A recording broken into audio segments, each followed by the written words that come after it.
Hello, my name is Jonathan Wright, coming from Lexington, Kentucky, and I've just been hearing all this nonsense about this opioid epidemic.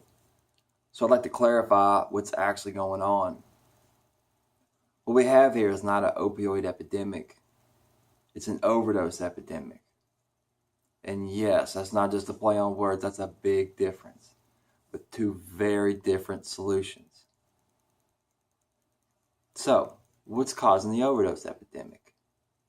Well, strangely enough, what's causing it is actually the lack of pharmaceutical grade opioids in the black market. That's what's causing it.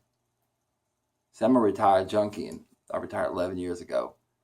Back in my day, you would start with a lower tab or something and, your tolerance would build as you would use. And so for me, for example, I think I was up to 13 lower tab 10s a day.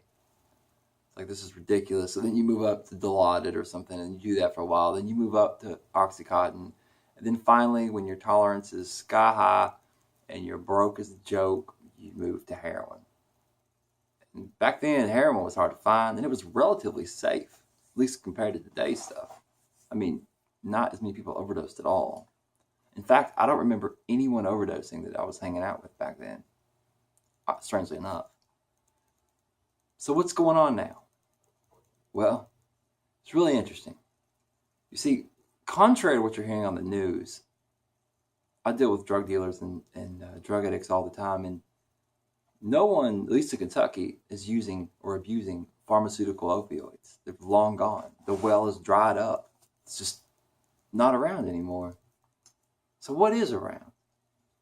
Well, whenever you do something like that and you get rid of all of these legal opioids, or legally made opioids, it's not going to kill or destroy the demand for them.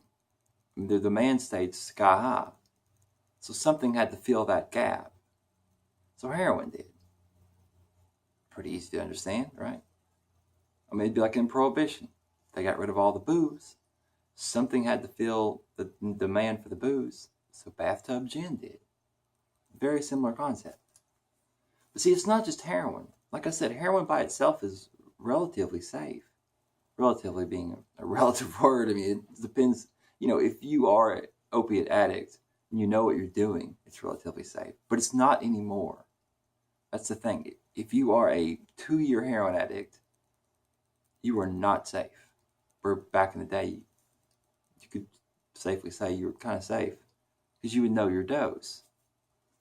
So what's going on now? Well, believe it or not, we're at a point where more pharmaceutical grade opioids would probably stop the overdose problem. Now, before you all think I'm crazy, just let me explain here. So, let's say you have a drug dealer.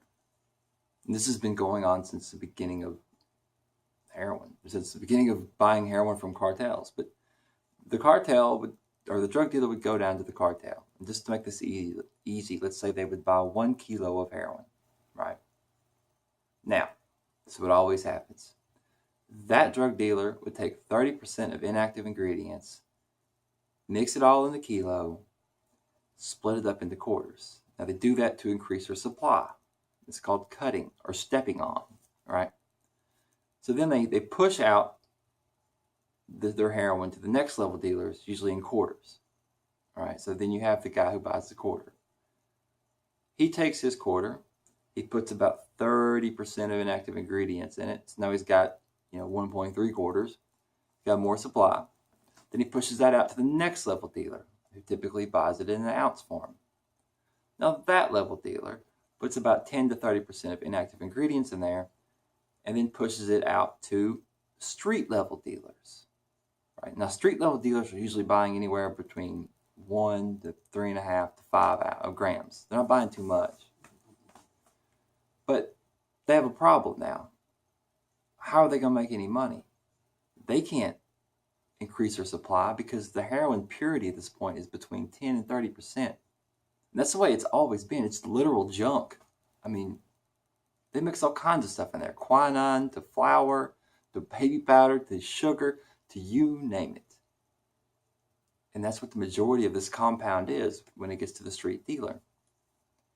Now, the reason why this is such a problem for the street dealer is if the street dealer does nothing and sells the heroin as is, they'll make about $100 maybe a gram, and that's pushing it.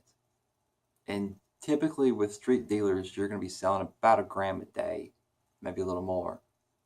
So for $100 a day, it's just not worth it. And the street level is where the most danger is at as far as law enforcement goes, or getting robbed or anything. So, now that all these dealers are dealing heroin, and the profit margins are so small, something had to be done. And something got done. Some genius, and I mean that literally, it's pretty smart what they did, but they start to thinking a little bit, like, what can we do about this situation? We want to mix stuff into the heroin to increase our supply, but we can't because the purity is already so low. What's stronger than heroin? Well, there's a bunch of them. What's stronger than heroin and relatively cheaper than heroin? Ooh. Stronger and cheaper? Well, there's only one. Fentanyl. But don't misunderstand me. I'm not talking about pharmaceutical grade fentanyl from American or Canadian pharmaceutical companies. The fentanyl that is made in those settings is typically made, or I don't think there's any other way it's made, but lozenge, patch, or spray form. It's liquid.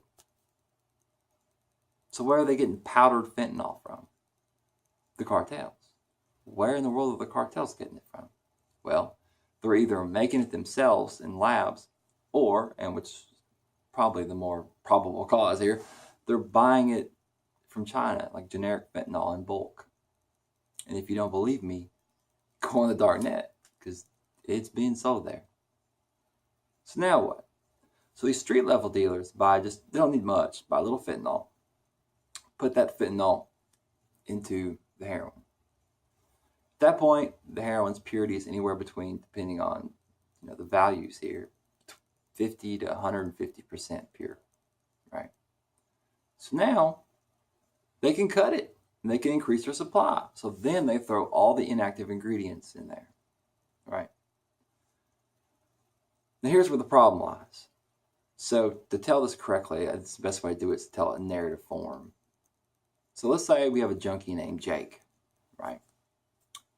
And Jake has been doing heroin, he's been on this train for 3 years.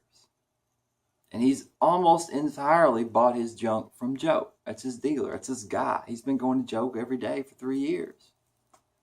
One day he gives Joe a buzz. He's like, "Hey man, I need some more. I'm going to come over." Joe's like, "Dude, I'm out. I'll be out till tomorrow, buddy. I'm sorry." Now, this isn't just with heroin dealers, or heroin addicts rather, but addicts in general have a plan B, C, D, all the way to double Z. So they scroll through their phone and they call their plans down one by one, until they find somebody. Let's say Jake gets a hold of Molly. He says, "Hey Molly, I need some dope." She's like, "I've got you. I've got a ton right now." So he swings over there. Let's say he buys a 40 sack, right? He comes back home, gets his rig ready, he straps up, loads in, injects it, and boom! He is in some euphoria. But he's alone. There's nobody else in the house. He overdoses and dies. Why die? He did the exact same dose of Molly stuff that he always does with Joe stuff. Why would he die?